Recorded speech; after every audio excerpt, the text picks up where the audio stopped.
La palabra de Dios contenida en este libro es la verdad que acepto creer, es la enseñanza que me comprometo a seguir y es la esperanza que me atrevo a confesar. Nada me impide recibirla, nadie me evitará que la haga parte de mi vida y por ningún motivo dejaré de proclamarla. Estoy aquí para leerla, oírla y vivirla diariamente. Amén. Señor Santo, habla en nuestras vidas, por favor, bendícenos, que tu palabra fluya entre nosotros, nos convierta, nos edifique, nos transforme un poco más, nos desafíe, lo que tengas para nosotros hoy, Señor. Te lo pedimos en Cristo Jesús. Amén. Amén. Recuerden, hermanos, estamos en una serie de mensajes que se llaman Borrón y Cuenta Nueva. Borrón y Cuenta Nueva. Esta es la tercera parte. Nos queda todavía una parte más, una cuarta parte. Borrón y Cuenta Nueva. Y tiene que ver con las características de un hombre nuevo o de una vida en proceso de renovación. Estamos estudiando el Evangelio de Mateo, capítulo 4, versículos 14 al 17. Y hemos aprendido que la popular frase borrón y cuenta nueva, no sé si en todas partes de Latinoamérica se usa igual, pero significa comenzar de nuevo. Podemos incluir varias vivencias en este comenzar de nuevo, pedir perdón, perdonar, reorganizarnos, tomar un nuevo impulso para vivir, tomar la resolución de iniciar la vida de una mejor manera, cosa que muy a menudo hacemos o deberíamos hacer los cristianos, todo el mundo, pero especialmente los cristianos, cuando comenzamos un año, ¿no? Cuando iniciamos un nuevo periodo de nuestra vida, no solo un nuevo año cronológicamente hablando, un año de calendario, sino tal vez cuando cumplimos años o tal vez cuando aniversario de matrimonios, o cuando iniciamos un nuevo trabajo, es decir, cuando hay un vértice en nuestra vida, sería bueno proponernos, perdón, vivir una renovación. Los cristianos sabemos que toda la Biblia enseña esto, desde muy diversos puntos de vista y con diferentes ejemplos. He aquí uno más. Los cristianos somos personas que esperamos la renovación total en el día de la santificación o la redención completa. Mire cómo dice, perdón, la palabra en Efesios 1, 13 al 14, se los leo. Dice, en él también, ay, perdón, déjenme, tomo tantita agua. No, estamos bien sanos, ¿verdad? Estamos sanísimos. Ay, perdón, y yo diciendo que estamos mejorando. Mi Susita sigue enfermita y esta semana es crucial y ha sido de mucho cansancio. Sigan orando por ella, por favor. Lo sé, lo digo justamente ahora porque la tengo aquí a mi lado.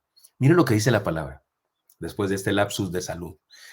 En él también vosotros, habiendo oído de la palabra de verdad, el evangelio de vuestra salvación, y habiendo creído en él, fuisteis sellados con el Espíritu Santo que había sido prometido, quien es la garantía de nuestra herencia para la redención de lo adquirido para alabanza de su gloria. Efesios 1, 13 al 14. O sea, estamos siendo renovados y un día seremos renovados por completo. Esta es la vivencia de la vida cristiana, esta es la esencia de la vida cristiana, es un proceso de transformación, desde de la misma conversión, fue un nuevo nacimiento, fuimos vueltos a ser y comenzamos una nueva vida y entramos en un proceso de santificación. No puede haber vida cristiana sin un proceso constante de renovación. El pasaje que estamos estudiando nos habla de la renovación y se trata de una enseñanza desafiante para el discipulado cristiano. Leamos una vez más el texto. Se lo leo una vez más. Como dijimos, es el Evangelio de Mateo, capítulo 9, capítulo 9, versículos 14 al 17. Dice así el texto, se los leo. Entonces vinieron a él los discípulos de Juan, diciendo, ¿por qué nosotros y los fariseos ayunamos muchas veces y tus discípulos no ayunan? Jesús les dijo, ¿acaso pueden los que están de bodas tener luto, entre tanto que el esposo está con ellos? Pero vendrán días cuando el esposo les será quitado, y entonces ayunarán. Nadie pone remiendo de paño nuevo en vestido viejo, porque tal remiendo tira del vestido y se hace peor la ruptura. Ni echan vino nuevo en odres viejos, de otra manera los odres se rompen y el vino se derrama y los odres se pierden, pero echan el vino nuevo en odres nuevos, y lo uno y lo otro se conservan juntamente. Tres parábolas, la del novio y su amigo, la de el paño de remiendo nuevo en vestido viejo y la de los odres viejos y el vino nuevo. Recordemos el contexto de la enseñanza, porque Jesús da estas parábolas en respuesta a algo. En medio de una convocatoria al ayuno comunitario a causa de la sequía que había en ese momento de la historia, los discípulos del Señor fueron criticados por no ayunar y el Señor fue interrogado al respecto. Parece que socialmente la comunidad, el pueblo hebreo, había hecho convocatoria a vivir el ayuno. Y el ayuno no significaba estar ayunando un mes entero, sino tener momentos de ayuno, pero al parecer a algunos les parecía que los discípulos no lo estaban haciendo. Tal vez sí lo hacían, pero los criticaron. ¿Por qué no ayunan? Se ven muy felices porque ellos cuando ayunaban se demudaban sus rostros y ponían cara de que ayunaban y, ay, no, es que estoy ayunando. O sea, tenían que presumir de su ayuno, como el día de hoy hay gente así, ¿no? Hay gente así que le gusta presumir. Se creen los más humildes de la iglesia y presumen de ser los más humildes. Imagínense, presumen de humildad. O sea, ese es orgullo espiritual del peor que hay, ¿no? Así era en aquella época y tal vez por eso condenaban a los discípulos, porque los veían muy contentos. ¿Y cómo no iban a estar contentos si andaban con el Señor en persona? ¿No estaría usted contento estando con el Señor en persona? Y nuestro Señor, nuestro Maestro, aprovecha la oportunidad y le responde con una enseñanza que tiene como propósito hacerles ver la necesidad de renovar sus vidas, lo cual era más urgente que cumplir con los rituales religiosos. En aquellos días, como en nuestro tiempo, los religiosos habían elevado la práctica del ayuno a un ritual meritorio y habían perdido de vista que se trataba de estar cerca de Dios y a causa de la cercanía con Dios experimentaban renovación. Igual que hoy, igual que hoy, muchas personas han elevado el ayuno a una práctica meritoria. Creen que porque hacemos ayuno obligamos a Dios o lo convencemos, por lo menos, porque alguien puede decir, no, yo no creo que lo obligo. Bueno, lo convencemos. Hay quienes piensan que porque ayunamos ya Dios nos tiene que contestar y que es indispensable hacer eso. Y usan textos diversos de la Biblia para hacer eso. De hecho, hay una pregunta que debo contestar antes de que acabe este sermón. Si tú la encuentras por ahí, está en las... Nos la mandó, ¿verdad? El hermano René, para que no olvide yo exactamente cómo hice la pregunta. Pero resulta que aquello de ayunar era algo que se trataba de estar cerca de Dios. Y a causa de esa cercanía con Dios experimentaban renovación. Eso es lo que se les ha olvidado a ellos. Pensaban que el ayuno era un ritual meritorio, o sea, era mérito, era virtuoso o ayunar, era como hacer obras buenas, ayunar, era como ser muy santo, algo digno de presumirse, por eso no ayunaban en secreto, por eso no ayunaban y se quedaban tranquilos, no, tenían que presumirlo. En otro pasaje, no en este que hemos leído, pero en otro pasaje, el Señor les llamó hipócritas a esas personas, les llamó hipócritas, porque no lo hacían de la manera correcta. Y estas son las enseñanzas que el Señor les dio. Vamos a ver rápidamente un repaso de las dos enseñanzas anteriores. La renovación depende de nuestra relación con Cristo. Si estamos cerca de Él, estamos de fiesta y en los momentos difíciles nos consagramos al ayuno, que el ayuno, hemos dicho, no es dejar de comer. El ayuno es estar en comunión con Dios, de tal manera que aún necesidades fundamentales de la vida las pasamos a segundo término. O sea, no es que el ayuno sea no comemos, no, al ayuno es oramos. Y oramos tanto que no tenemos tiempo de comer o no queremos comer porque estamos orando. Pero el énfasis no es que no comemos, el énfasis es que oramos. Nuestra relación con Cristo está en la relación directa con nuestras posibilidades de renovación. Si no estamos en comunión con Cristo, la renovación no se puede llevar a cabo. Solo estando cerca de Él podemos mantenernos en constante renovación. En segundo lugar, aprendimos la semana pasada precisamente que la renovación depende de nuestra relación con el pasado. O sea, cómo abordamos el pasado, cómo manejamos el pasado tiene que ver con nuestra renovación. Abordamos la parábola del remiendo. El punto anterior fue cuando abordamos la parábola del amigo y el esposo y el amigo. Y ahí fue donde dijo Jesús, si están en la fiesta de bodas con el amigo, ¿por qué van a estar ayunando? Un día que no estén con el amigo tendrán que ayunar. Y se refería a él es el esposo. Nosotros somos los amigos. Y si estaban con él en vida, ¿para qué ayunaban? Si estaban con él, si se ayuna para estar en comunión con Dios y están en comunión con Dios permanente y presencial, ¿para qué tenían que ayunar? Digo yo, ¿para qué iba a ayunar el apóstol Pedro si tenía a Cristo enfrente? Se ayuna cuando queremos estar en comunión con Él. Ellos estaban en comunión con Él de una manera que nunca nadie más ha estado en tal comunión con Dios. Por eso el Señor dijo, pero un día le será quitado el esposo y se refería a su muerte, su ascensión. Y ahora que el Señor sí está con nosotros, pero no en forma presencial, ayunamos para estar en comunión con Él y percibirlo de manera espiritual.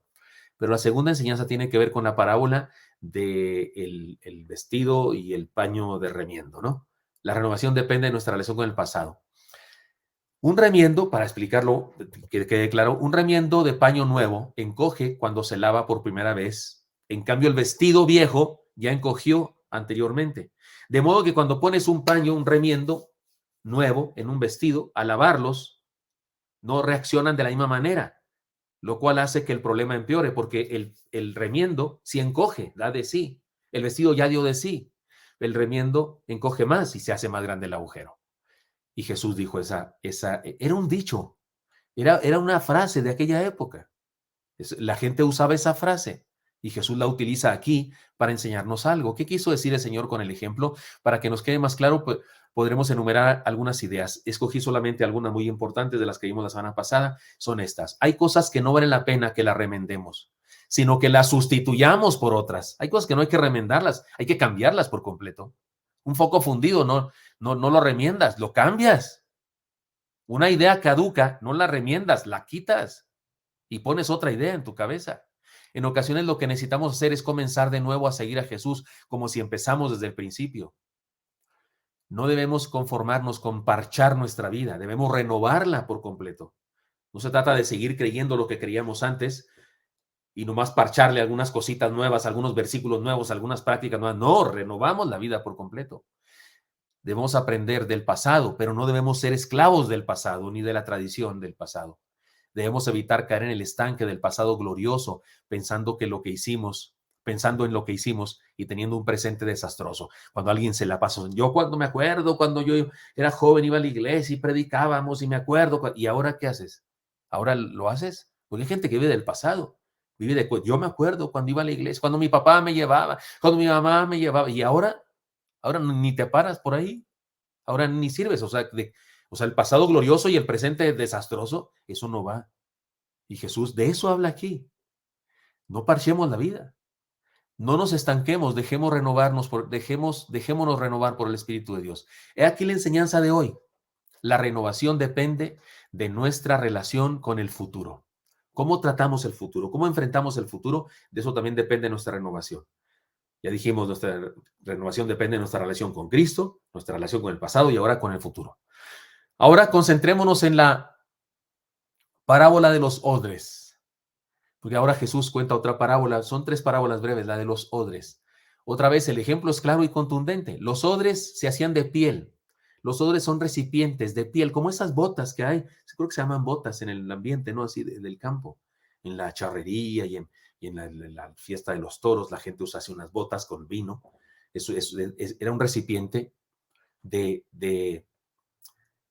piel, de cuero. Y al depositar el vino nuevo en esos recipientes, el vino nuevo está en proceso de fermentación, el vino nuevo sigue fermentándose. Así es que, como los odres eran nuevos, no había problema porque los odres daban de sí. El vino se fermentaba, crece de volumen y produce gases, pero resulta que el odre, que era nuevo, también se inflamaba, es decir, daba de sí, porque era elástico, porque era nuevo.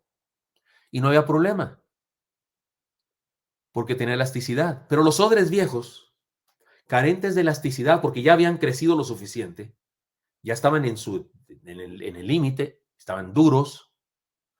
Los odres viejos, carentes de elasticidad, con el vino nuevo, se hinchaban por los gases desprendidos de fermentación del vino nuevo hasta reventarse, perdiéndose todo. Se pierde el odre y se pierde el recipiente y se pierde también el contenido, que es el vino. Y Jesús dice, no se pone vino nuevo en odres viejos. El vino nuevo se debe poner en odres nuevos. Por eso es que el vino nuevo se deposita en odres nuevos. ¿De qué está hablando Jesús? Otra vez, para entenderlo mejor, enumeremos las siguientes enseñanzas. Debemos tener elasticidad para poder ser renovados. O sea, no se puede ser renovado estando artrítico del alma, artrítico del cerebro, ¿no? Así, duro, con venas con colesterol en el cerebro y en el alma, espiritualmente hablando. Debemos tener elasticidad, es decir, debemos estar dispuestos a aprender, a crecer, a ser renovados. Esas personas que no, pero a mí me enseñaron eso, yo desde chiquito aprendí, pues sí, pero ¿qué te parece si analizas mejor las cosas? ¿Y qué te parece si ahora lees la Biblia mejor? ¿Qué te parece si recibes el consejo? Es decir, debemos estar dispuestos a aprender, a crecer, a ser renovados. Mentes y corazones con capacidad de crecer, capacidad de aceptar nuevas y mejores ideas, son capaces de mejorar, madurar y ser renovados. Ahora que están tratando a mi esposa con este asunto de la neurocirugía, estamos agradecidos con nuestro Dios que tengamos acceso a esta tecnología. Es una máquina ahí, una máquina, el robot, le dicen los doctores, que no hay otra en Latinoamérica, es la única en toda Latinoamérica de esta categoría, de este nivel. Es la única. Me encontré ahí a otra persona, también como yo, esperando a su pariente. Este señor estaba esperando, atendían a su mamá, después de mi esposa atendían a su mamá. Platicábamos acerca de un tumor igual, el de la señora, que el de mi esposa. Platicábamos y decíamos, es que qué bárbaro la ciencia y qué bueno esta tecnología. Es verdad.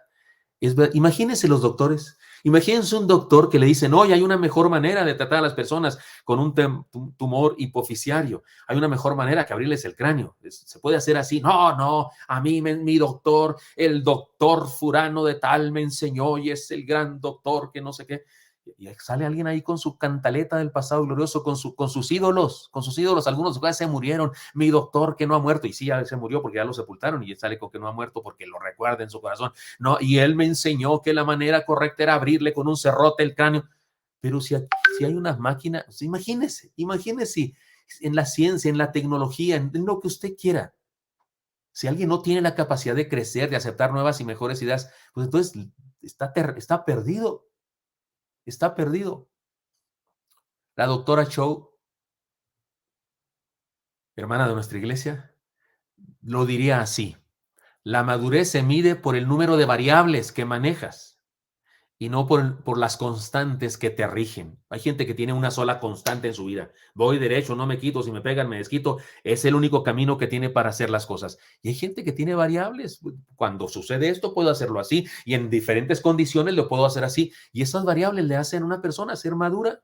Pero hay gente que no acepta, no se relaciona con nadie. Hay gente que no le gusta que le muevan su lugarcito, no le gusta que le digan, oye, si hacemos así y si hacemos allá, no le gusta nada, se molesta. Tienen parecen niños caprichosos, adolescentes inmaduros, con una nula capacidad de enfrentar la frustración. A quien no les gusta que les muevan nada, ni su horario, ni su lugar, ni lo que sea.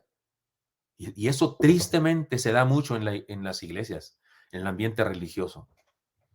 La enseñanza, esta que dio Jesús, tenía una dedicatoria precisa para los legalistas, religiosos, tradicionalistas de su tiempo. Interpretaban la Biblia de acuerdo a su tradición y no aceptaban ninguna idea diferente. Y yo creo que era lo único que aceptaban, su idea. Y era una idea tipo odre viejo, dura. Imagínense un recipiente de esos. Como usted tiene cosas de piel, ¿no es cierto? Usted tiene cosas de piel, no sé, bolsas, mochilas. Yo tengo muchas cosas de piel. Y cuando han crecido, los mismos zapatos, ¿no? Cuando los zapatos de piel, cuando nos ponemos y nos quedan chicos, ¿qué hacemos? Pues se le echa una cosa ahí, hay una sustancia que se le echa, puede ser incluso agua por alcohol, se moja y tiene elasticidad, y usted mete el pie de inmediato con 2 calcetines gruesos para hacerlos más grandes, ¿no? Pero llega un momento en que se atora ya en esa posición, el zapato, ya se atora. Al rato ya hasta le quedan grandes porque se quedó así, estereotipado, se quedó duro. Hay gente que tiene así el cerebro y hay gente que tiene así el corazón. Interpretan la Biblia de acuerdo a su tradición y no aceptan ninguna idea diferente. Y algunos hasta se avientan herejías por las cosas absurdas que creen. Estos tipos condenaron al Señor y a sus discípulos por presentarles un evangelio de gracia. No entendían el evangelio de gracia, eran legalistas, no creían, no entendían el evangelio de gracia. Ahí se nota la diferencia de un odre nuevo y un odre viejo.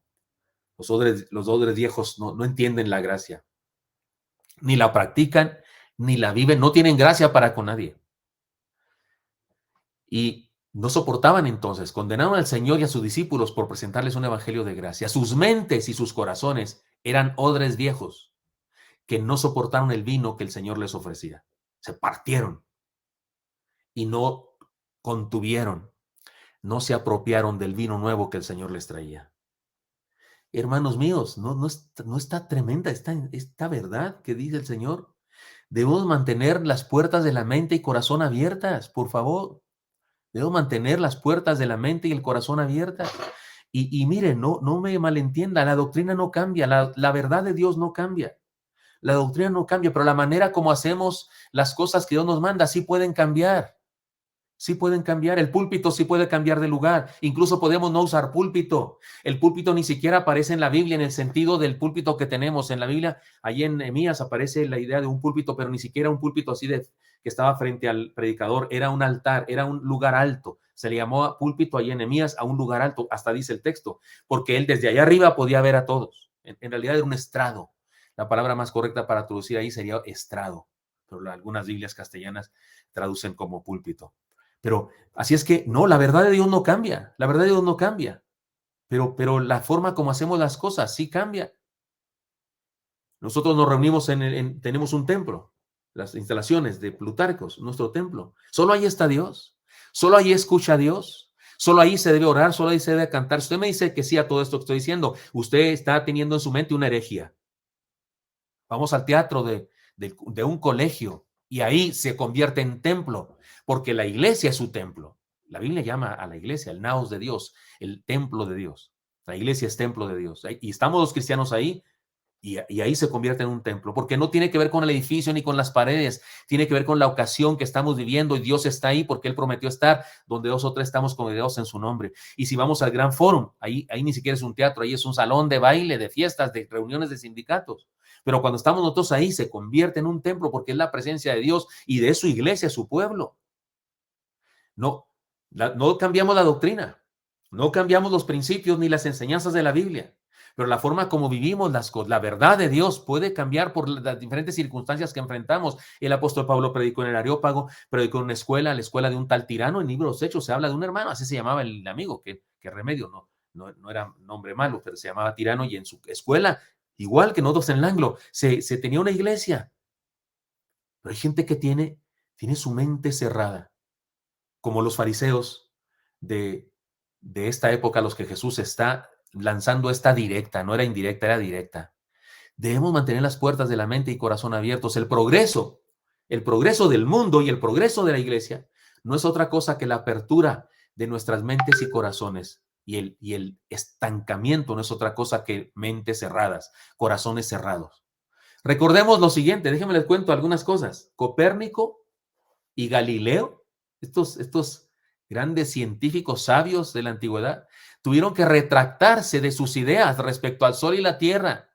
Los dos descubrieron y dijeron que la Tierra no era el centro del universo, que la Tierra no estaba fija y el Sol dando vueltas alrededor de ella, sino que era al revés, que el Sol es el que estaba en el centro y la Tierra giraba alrededor de él. Y Copérnico y Galileo tuvieron que retractarse y firmar y jurar ante la Santa Inquisición que se retractaban de lo que dijeron, aun cuando estaban en lo correcto, pero en su época pensaban que estaban equivocados. Uno de ellos incluso dijo después de firmar, sin embargo se mueve, porque lo que les molestaba era que dijera que la Tierra se mueve. Dijo, no se mueve, yo declaro que la Tierra no se mueve, está quietecita. Pero después de firmar dijo, sin embargo se mueve. Lo dijo para salvar la vida, lo dijo para salvarse en la vida, pero qué absurdo.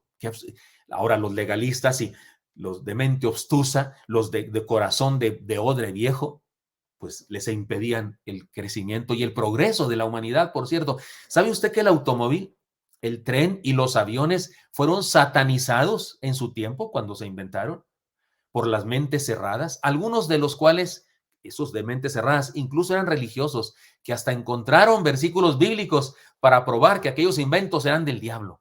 Lo mismo pasó con la computadora. Cuando surgieron las computadoras, hubo gente, la televisión, hubo gente que dijo, eso es del diablo y no sé qué. Simpson. No el nuevo Homero Simpson de la caricatura, sino Simpson, el descubridor del cloroformo, fue duramente criticado por su ciencia. Oiga, salvó vidas, el cloroformo salvó vidas. Personas fueron atendidas y operadas gracias a este producto y él fue criticado por eso. Un científico llamado Lister fue condenado por haber inventado los antisépticos. Él inventó los antisépticos. Estaríamos en problemas ahora mismo en la pandemia si no fuera por los antisépticos. Se lo debemos a Lister. De ahí viene Listerina. Y resulta que fue criticado severamente, expulsado de su iglesia.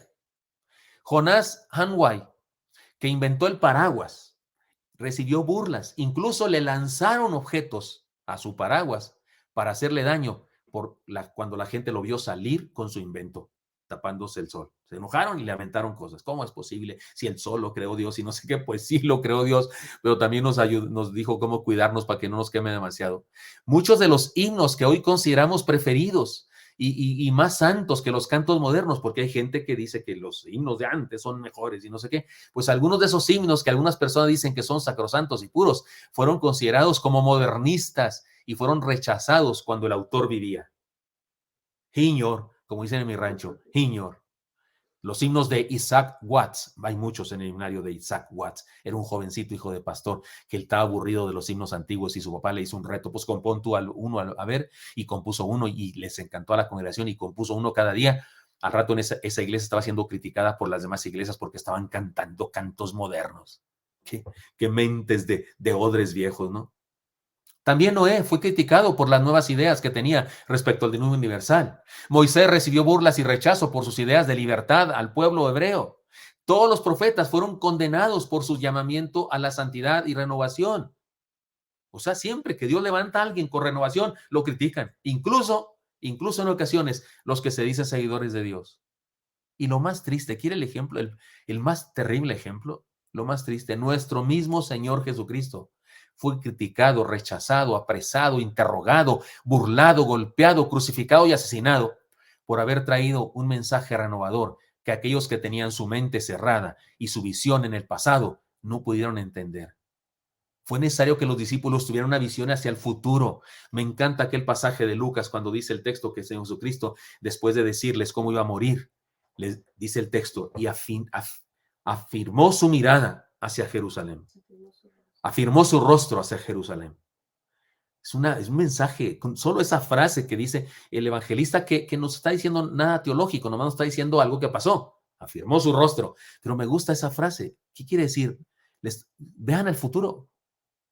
No se queden en el pasado. Vean lo que voy a hacer por ustedes. Acompáñenme hacia el futuro, hacia lo que voy a hacer por ustedes. ¿Qué significa? Perdón, qué significativa y grave es nuestra relación con el futuro. Jesús es el vino nuevo y no tendrá cabida en nosotros a menos que seamos renovados. Me preguntaron lo siguiente. ¿Tienes la pregunta, mi vida? Sí. Me preguntaron lo siguiente y creo que este es un momento oportuno para contestar esta pregunta. Dice así, alguien nos preguntó: gracias a Dios por sus siervos que les renueva cada día para compartir su palabra con su pueblo. Hermano Gilberto, entonces, respecto al ayuno, Marcos 9:29 no significa reforzar la oración con ayuno. Pues Marcos 9:29 es donde dice que este género de males no sale sino con oración y ayuno. Está en el contexto de un fracaso de los discípulos que no pudieron echar fuera un demonio, y entonces vienen acá y el Señor dijo, ¿verdad? Este género de males no sale sino con oración y ayuno. Y por supuesto que este texto tiene un significado, tiene una enseñanza, por supuesto que sí. Sin embargo, hermano, en la pregunta yo encuentro por ahí un planteamiento que tal vez es donde está el problema: reforzar la oración. Debemos reforzarla. ¿Por qué? ¿Qué es la oración? ¿Por qué se debe reforzar? ¿Es acaso un ritual que debe ponérsele más? Por ejemplo, los que piensan que hay que llevar una ofrenda, mande su ofrenda. Reforzarlo sería poner más ofrenda o poner más veladoras. Los que creen en poner veladoras, esas cosas, sería poner más veladoras. O sea, ¿en qué sentido reforzar la oración? ¿Por qué tendría que reforzarse la oración? La oración es la oración. Lo ha dicho hermano Elí muchas veces en estos devocionales últimos sobre la oración. La oración no tiene poder. El poder viene de Dios. Ahora, como frase, no está tan mal que alguien diga, ¿verdad? Pues sí, que la oración tiene poder, no en el sentido de que la oración en sí misma tenga poder, con todo respeto para los que siguen creyendo eso y siguen creyendo que le movemos la mano a Dios y siguen creyendo que Dios hace las cosas que le pedimos, con todo respeto, eso no tiene sostén en la Biblia, no se sostiene con la Biblia, se sostiene con la emoción, se sostiene con nuestras ideas, se sostiene con nuestras tradiciones, se sostiene con lo que hemos oído de algunos falsos predicadores en la internet o lo que sea, se sostiene con eso, pero con la Biblia no se sostiene eso. La Biblia dice que Dios es soberano y Él decide las cosas. ¿Qué significa entonces que oramos? ¿Por qué vamos a hablar con Dios? Es maravilloso hablar con Dios, porque lo más importante de la oración es hablar con Dios. Entonces no creo que ese pasaje signifique que el ayuno viene a reforzar la oración, o sea, como que la oración por sí misma no es suficiente, entonces hay que ponerle algo más como un sacrificio, ¿no? Como un sacrificio. Yo no creo que ese pasaje hable de el reforzamiento de la oración por medio del ayuno.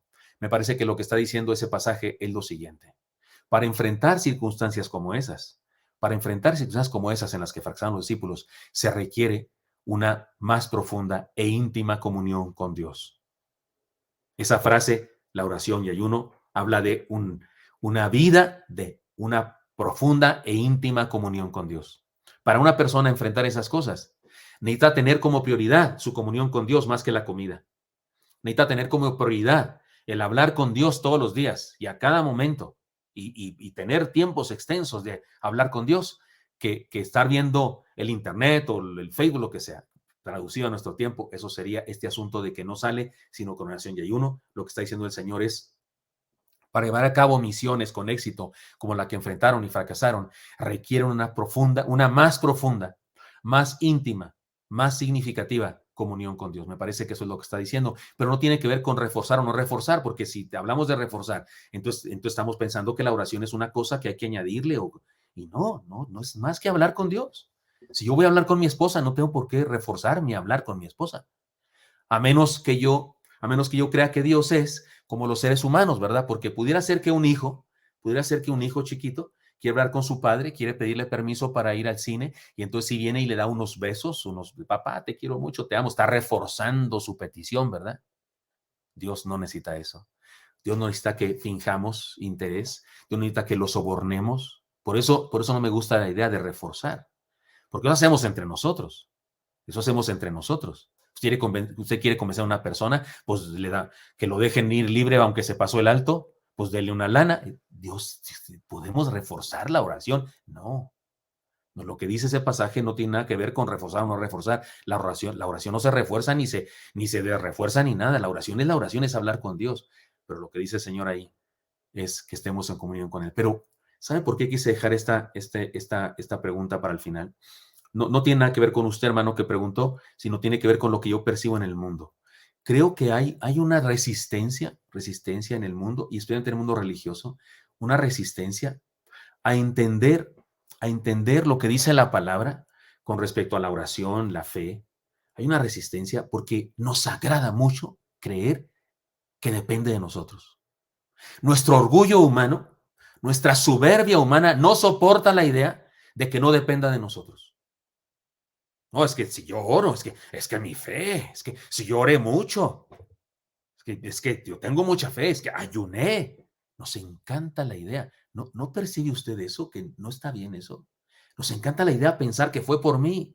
Como cuando oramos todos en la iglesia y alguien nos dice, gracias a Dios, ya nos contestó Dios. Sí, es que yo estuve orando mucho.